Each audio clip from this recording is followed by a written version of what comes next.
زندگی کے کسی موڑ پر تمہیں دکھ آئے گا، تمہیں تکلیف آئے گی، تمہیں مشقت آئے گی۔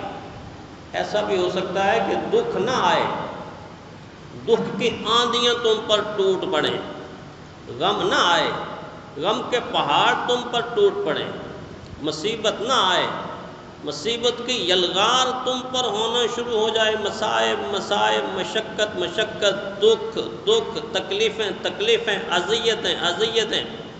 ایسا زندگی میں ہو سکتا ہے، ہوتا ہے۔ فرمایا ایسے موقع کے اوپر مومن کا چہرہ ایسا نکھرا بکھرا ہو اور مسکرا کر کہہ دے، اے اللہ جو کچھ تیری طرف سے ہے مجھے قبول ہے۔ ایسے صبر کی انتہا کر دو کہ پھر قدرت کی زبان سے نکلے، تو نے صبر کی انتہا کر دی، دکھوں میں، تکلیفوں میں، مشقتوں میں، اذیتوں میں، تنگ دستی میں، غربت میں، قسمہ پرسی میں تو نے صبر کی انتہا کر دی، میں رب اجر کی انتہا کر دیتا ہوں۔ اور اجر کی انتہا کے ساتھ فرمایا میں اعلان کرتا ہوں قرآن پاک کے اندر، واللہ یحب الصابرین، واللہ یحب الصابرین، اللہ صبر کرنے والوں سے بڑی محبت کرتا ہے، بڑی محبت کرتا ہے۔ زندگی کے اندر بار بار اگر نگاہیں اٹھے تو اس ذات کی طرف ہیں، اگر اس ذات کی طرف نگاہیں اٹھتی خاص کر پاکستانی قوم کی تو آج حالت اس سے مختلف ہوتی۔ ہماری نگاہیں تو اٹھتی ہیں امریکہ کی طرف، برطانیہ کی طرف، فرانس کی طرف، جرمنی کی طرف، ہالینڈ کی طرف، کینیڈا کی طرف اٹھتی ہیں، نگاہیں بھی ادھر اٹھتی ہیں اور قدم بھی ادھر ہی اٹھتے ہیں۔ ایمبیسیوں کے سامنے جو حشر ہے آج کل، حشر، توبہ توبہ توبہ۔ دنیا ایسے کھڑی ہے کہ جیسے کسی جیل کے اندر سے قیدیوں کو کہا جائے کہ 1 گھنٹہ ہے، 50,000 قیدی کسی جیل کے اندر ہو، 1 گھنٹہ ہے، 1 گھنٹے میں جتنا نکل سکتے ہو نکل، اس کا کیا حال ہوگا؟ ایک دوسرے پہ دوسرے پہ دروازہ بھاگم بھاگ لگے گی کہ نہیں لگے گی؟ ہجوم، گریں گے، اور ہر ایک یہ چاہے کسی نہ کسی طرح دروازے سے نکل جائے۔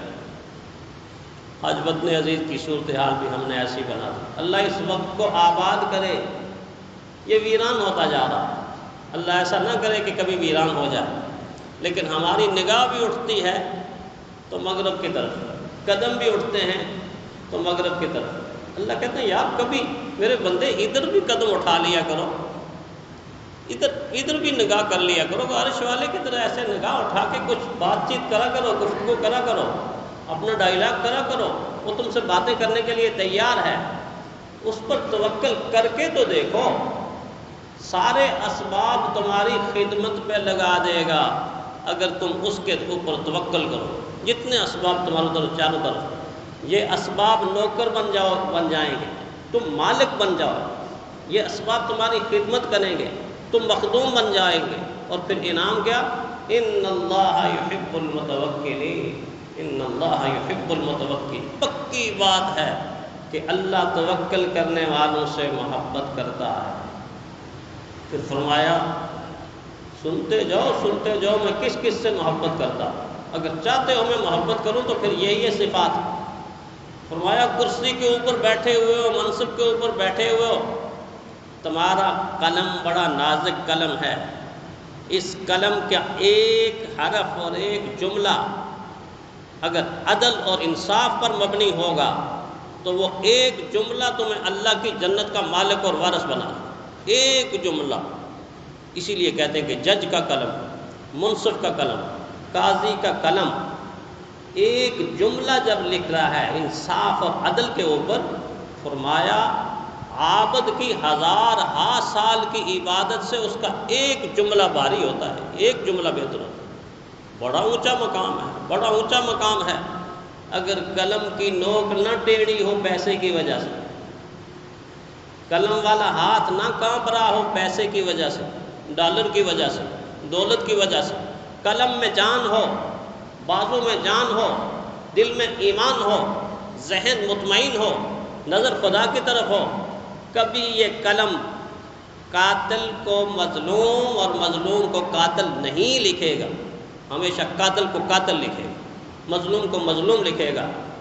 اللہ کہتے ہیں، فرمایا کہ اگر تم ایسی حالت میں انصاف کا ایک جملہ لکھ دو نا تو پھر میری طرف سے گارنٹی ہے، ان اللہ یحب المقسطین، ان اللہ یحب المقسطین، اللہ انصاف کرنے والوں سے بڑی محبت رکھتا ہے، بڑی محبت رکھتا ہے۔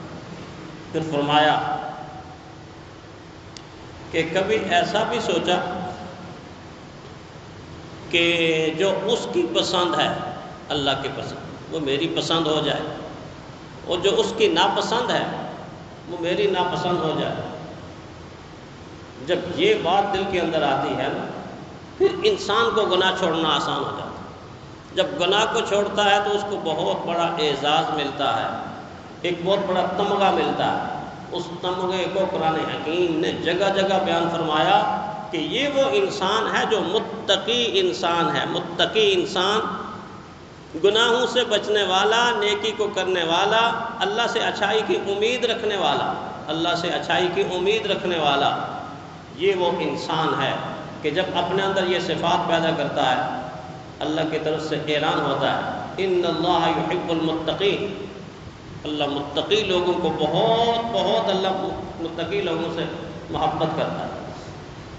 کبھی امت پر مشکل حالات آ جائیں، امت کا بچہ مظلوم بن جائے، امت کی عورتیں، امت کی بیٹیاں، امت کی مائیں، امت کی بہنیں، امت کے بوڑھے، امت کے بچے جب ظلم کے اندر آ کر مظلوم بن جائیں اور ظالم بھیڑیے ان کو نوچ نوچ کر کھانے کو آگے بڑھیں اور آگ کے اندر جلا کر جلسا کر امت کی حویلیاں اجاڑ دیں، گھر اجاڑ دیں، ایسی حالت کے اندر فرمایا کچھ لوگ اگر کھڑے ہو جائیں، کچھ لوگ اگر کھڑے ہو جائیں، ان اللہ یحب الذین یقاتلون فی سبیلہ صفا، صفا، صف کا بناگ، ایک امت بن کے، ایک قوم بن کے، ایک ملت بن کے کھڑے ہو جائیں کفار و مشرکین کے سامنے، فرمایا میں اللہ اعلان کرتا ہوں یحب الذین، یحب الذین، ایسے لوگوں سے مجھے بڑی محبت ہے۔ ان اللہ یحب الذین یقاتلون فی سبیلہ صفا کأنہم بنیان مرصوص۔ آپ دیکھ لیجئے کہ پسند اللہ بتا رہے ہیں، یہ مجھے پسند ہیں، یہ مجھے پسند ہیں، یہ مجھے پسند ہیں۔ مومن اور کافر کا فرق کیا ہے؟ مومن وہ پسند کرتا ہے جو اللہ کی پسند ہوتی ہے، کافر وہ پسند کرتا ہے جو اس کے دل کی چاہت ہوتی ہے۔ اس نے کہا تیری جدا پسند ہے، میری جدا پسند ہے، تجھ کو خود ہی پسند ہے، مجھ کو خدا پسند ہے، تجھ کو خود ہی پسند ہے، مجھ کو خدا پسند ہے، اور تیرا پیام اور ہے، میرا پیام اور ہے۔ عشق کے درد مند کا طرز کلام اور ہے، عشق کے درد مند کا طرز کلام اور ہے۔ جہاں 20 آیات میں اللہ تعالیٰ نے اپنی پسند بتائی اور بتائی کہ میں محبت کرتا ہوں، اس سے محبت کرتا ہوں، وہاں بالکل اتنی ہی آیات میں اللہ نے کہا میں ان سے محبت نہیں کرتا، نہیں کرتا، نہیں کرتا۔ ان اللہ لا یحب المعتدین، حد سے آگے گزرنے والوں سے میں محبت نہیں کرتا۔ ہر چیز کی ایک حد ہوتی اور مومن کو اس حد کا پابند بنا کے ہو، تلک حدود اللہ، تلک حدود اللہ، یہ اللہ کی حدیں ہیں، حدیں، اس حد کو کراس نہیں کرنا، نہیں، قرآن حکیم نے ایسا نہیں کہا۔ ایسا کہہ سکتا ہے قرآن کہ اس حد کو کراس نہیں کرنا، یہ کفر کی حد ہے، حد کو کراس نہیں کرنا، یہ جملہ بھی صحیح ہے، لیکن قرآن حکیم نے فرمایا ان کے قریب ہی نہیں جانا، ان کے قریب ہی نہیں جانا۔ پاکستان اور بھارت کا بارڈر ایریا ہے نا، ایک لائن ہے، تو بعض دفعہ بے خیالی میں انسان اگر لائن کے پاس جائے گا نا، لائن کراس بھی کر جائے گا، اور اگر دشمنی چل رہی ہو تو جب کراس کرے گا تو ادھر سے گولی بھی آ جائے گی۔ احتیاط سکھا، نہیں، دھیان سے کام کرنا ہے، یہ آپ کی آخری ہے، بس یہاں تک رہنا ہے، یہاں سے اندر قریب ہی نہیں جانا۔ دل کا حدود اللہ، اللہ کی کچھ حدود ہیں، ان حدود کو کراس نہیں کرنا۔ وَمَن يَتَعَدَّ حُدُودَ اللَّهِ، جو اللہ کی حدود کو کراس کرتے ہیں، 3 جملے فرمائے، اولئک هم الکافرون، اولئک هم الفاسقون، اور اولئک هم الظالمون، اللہ کی حدود کو جو کراس کرتے ہیں یہ کفر کرنے والے ہیں، یہ ظلم کرنے والے ہیں، یہ فسق کرنے والے ہیں۔ حدود اللہ کی پاسداری بڑی ضروری ہے۔ فرمایا جو حدود اللہ کی پاسداری نہیں کرتے، میں اللہ اعلان کرتا ہوں ان اللہ لا يحب المعتدین، اللہ حد سے گزرنے والوں کو پسند نہیں کرتا، محبت نہیں کرتا۔ سورہ بقرہ میں فرمایا، سورہ مائدہ میں پھر اس جملے کو دہرایا۔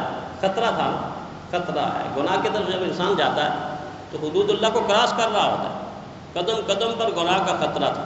تو سورہ بقرہ میں کہنے کے بعد سورہ مائدہ میں پھر دہرایا، ان اللہ لا يحب المعتدین، اللہ حد سے گزرنے والوں کو پسند نہیں کرتا۔ اللہ 2 مرتبہ کافی ہے؟ فرمایا نہیں، 2 مرتبہ کہنے کے بعد بھی لوگ حدود اللہ کو کراس کریں گے۔ سورہ اعراف میں پھر فرمایا انہ لا يحب المعتدین، اللہ حد سے گزرنے والوں کو پسند نہیں کرتا۔ کہیں عاجزی کی حد تھی، تکبر میں چلا گیا، عہدے کا تکبر، منصب کا تکبر، کرسی کا تکبر، اور اسی طرح مال کا تکبر، برادری کا تکبر، پتہ نہیں کتنی قسم کا تکبر انسان کے اندر غرور آتا ہے۔ اللہ نے فرمایا ان اللہ لا يحب الفرحین، یہ اترا کے چلنے والے، ان سے میں محبت نہیں کرتا۔ عاجز بن کر رہو، عاجز بن کر، اللہ کے بندے بن کر، کیونکہ کل قیامت کے دن تم اللہ کے بندے بن کر میدان محشر میں آؤ گے۔ کوئی نہیں کہے گا فرشتہ صدر صاحب آ جاؤ، وزیر اعظم صاحب آ جاؤ، چیف آف آرمی اسٹاف آ جاؤ، چیف جسٹس صاحب آ جاؤ، فلاں صاحب، کوئی سانپ سوپ کوئی نہیں ہے۔ یہ دنیا کے اندر ہے سانپ سوپ، وہاں سانپ سوپ کا سارا رشتہ ختم ہو جائے گا۔ اللہ کے بندے بن کر اللہ کی عدالت میں آؤ اور آ کر ایک ایک چیز کا جواب دو، ایک ایک چیز کا جواب دو۔ اس لیے فرمایا کہ حد سے نہ گزر، سیلاب نہ بن، چکر میں نہ پڑ۔ یہ دولت کے چکر، یہ مال کے چکر، یہ عہدے کے چکر، یہ منصب کے چکر، یہ چکر ہے۔ چکر کھاتا کھاتا کھاتا انسان کہاں جا کے گرتا ہے؟ وہ 4-5 فٹ کے اندر جا کے گرتا ہے۔ حد سے نہ گزر، سیلاب نہ بن، چکر میں نہ پڑ، گرداب نہ بن۔ ایک موج تو بن ہلکی سی، مگر جس موج پہ دریا ناز کرے۔ بعض موجیں ہوتی ہیں غرق کرنے کے لیے، اور بعض موجیں ہوتی ہیں اٹھا کے کنارے لگانے کے لیے، کشتی کو کنارے لگانے کے۔ ایسی موج بن کے دوسروں کے حیات کا سبب بن، دوسروں کو آسانی کا سبب بن۔ اللہ حد سے گزرنے والوں سے محبت نہیں کرتے۔ واللہ لا يحب المفسد، فساد مچانے والوں سے اللہ محبت نہیں کرتے۔ اور فرمایا خیانت کرنے والوں سے، ان اللہ لا يحب الخائنین، خیانت کرنے والوں سے اللہ محبت نہیں کرتے۔ ولا تسرفوا، فضول خرچیاں نہ کیا کرو۔ مہندی کے فنکشن میں کروڑوں، اور برات کے فنکشن میں کروڑوں، اور رسموں کے اندر کروڑوں، فضول خرچی ہی فضول خرچی۔ فرمایا ولا تسرفوا، اسراف نہ کیا کرو۔ کیوں اسراف نہ کیا؟ ان اللہ لا يحب المسرفین، اللہ اسراف کرنے والوں سے محبت نہیں کرتے۔ سورہ انعام میں فرمایا، پھر سورہ اعراف میں دوبارہ یاد دہانی، ولا تسرفوا انہ لا يحب المسرفین، اسراف نہ کرو، اللہ اسراف کرنے والوں سے محبت نہیں کرتے۔ ظلم نہ کرو، واللہ لا يحب الظالمین، 2 مرتبہ آل عمران میں فرمایا واللہ لا يحب الظالمین، واللہ لا يحب الظالمین۔ دیکھو اللہ ظلم کرنے والوں سے محبت نہیں کرتے۔ تکبر نہ کیا کرو، ان اللہ لا يحب المستکبرین۔ اور پھر فرمایا کہ اترا کے مت چلا کرو، اترا کر چلنے والوں سے اللہ محبت نہیں کرتے۔ تو ایک طرف قرآن حکیم کی آیات نے لائن کھینچ دی، یہ محبوب ہیں، ان سے اللہ محبت کرتے ہیں، ان سے، اور یہ وہ ہیں اللہ محبت نہیں کرتے۔ دعا کیسے مانگنی چاہیے؟ اے اللہ مجھے ان میں کر دے کہ جن سے تو محبت کرتا ہے، اے اللہ ان میں نہ کرنا کہ جن سے تو محبت نہیں کرتا۔ تو اپنی دعاؤں کا حصہ اس جملے کو بنا لیں، اے اللہ جن لوگوں سے تو محبت کرتا ہے، یہ قرآن پاک میں تو نے بیان کیے ہو، بس مجھے ان میں سے کر دے، اور ان میں سے نہ کرنا کہ جس سے تو محبت نہیں کرتا۔ اللہ تعالیٰ اپنے محبوب بندوں میں ہمیں شامل فرمائیں۔